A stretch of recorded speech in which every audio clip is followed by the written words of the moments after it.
how to make not a bar chart, but a pie chart in Canva. So I had a student, I put together my sweet pictograph with emoji that clearly shows soccer is the most favorite sport. And a student said, I want to make a pie chart for something else. So I remembered I'd done that with Illustrator and Photoshop. I tried to do it with Adobe Express and it was getting a little tedious, so I'm just going to show how I did this pie chart in Illustrator and Photoshop and then brought it back into Canva.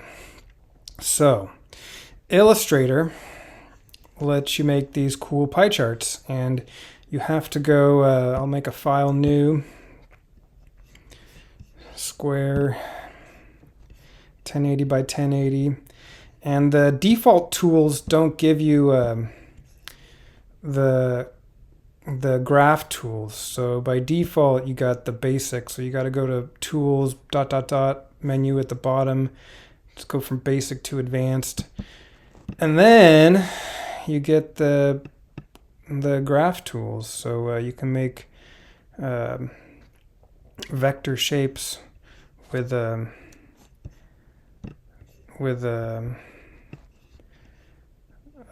graph tools. So I'm going to make a big square. I'm holding shift and dragging so I get a square about the size of my artboard, and I'm going to do 10 tab, 20 tab, 40 tab, and then check to apply.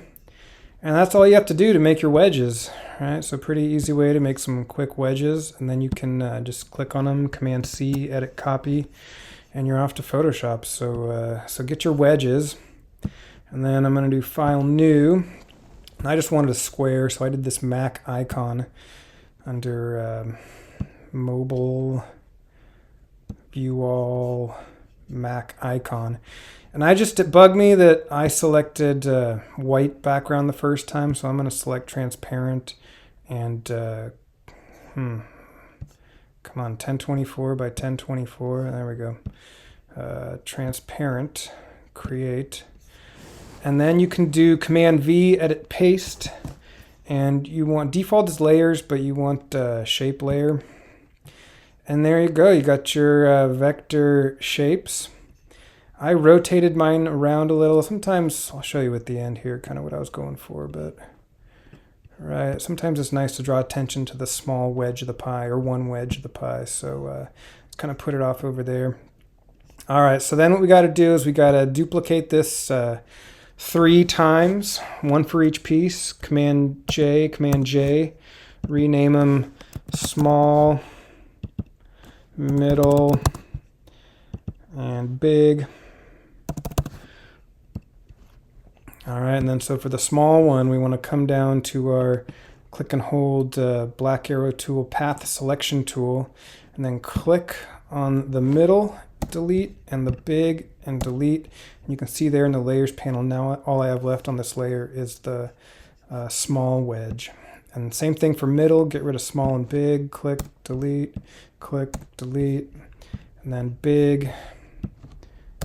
All right, so it looks like one brown square, or black or white or whatever color you have as your default foreground and background. I guess I should hit, is it now D to restore my default?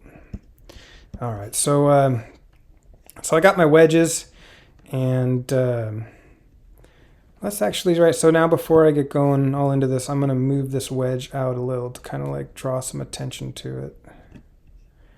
All right. And then it's just bringing in the emoji. So let's see, it's not super simple with the emoji, but let's say I think the smallest was, I forgot, the baseball or tennis ball, right? Or did I get it? Baseball was small, tennis, and soccer. Not that it matters, but baseball was small. So let's bring in the baseball and then put it on top, make it cover up all these. I'm going to option, so I got the baseball. I didn't hit check or done to save my right. So bring in the baseball on top of the wedge. Then it's in free transform, so you either have to hit check to apply or done to get out of this transform bounding box. And then you can't move it because I still have this path selection tool, so back to the move tool.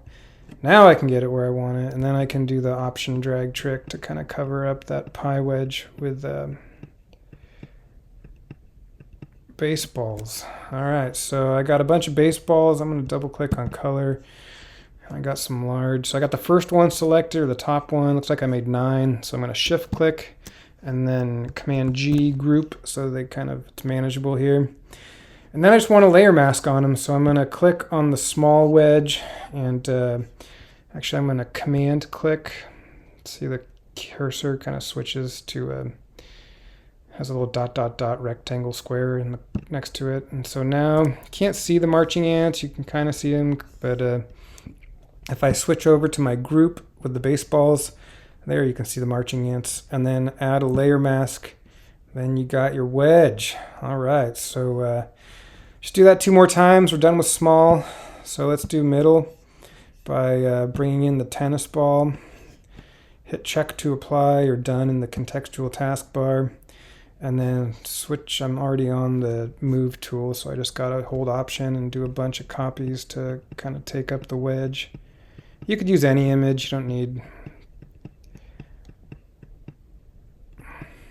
need these emoji, but I got them on my desktop, and who doesn't like emojis? So, all right, so click on the first one on the top tennis ball, scroll down, click on the last one, shift click on the last one, and then group them, Command G, and then we want to load the selection of the middle pie wedge by holding Command and selecting it, and then targeting the group 2 with all the tennis balls in it, and adding a layer mask in the bottom. And then one more, turn the eyeball off for a middle, and then go down to big, bring in the soccer ball, hit check to apply or done, and then drag out a bunch of copies.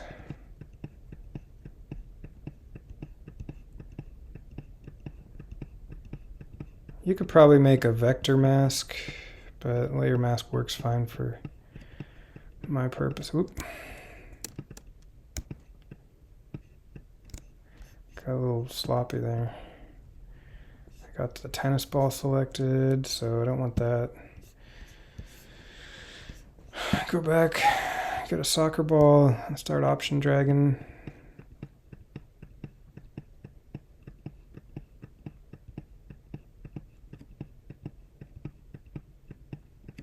It's going to be a lot of soccer balls, but group them. Target the bottom one, Command click, target the group with the soccer balls, add a layer mask, and then eyeball off the last one. So let's see. Looks good. It looks like for some reason the soccer ball lost a little bit of it. The soccer balls are less bright, so you might need to do an adjustment layer, but oh well, you get the idea. So now you got your PNG with a transparent background. You can Command A to select all. Actually, no, I'm not going to do that.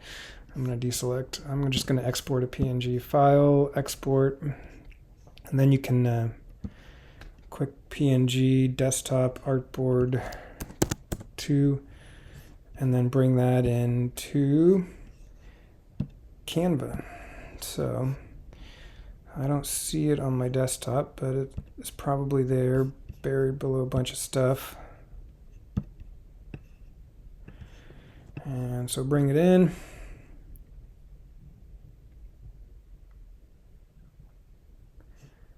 And for some reason it didn't show up. There we go.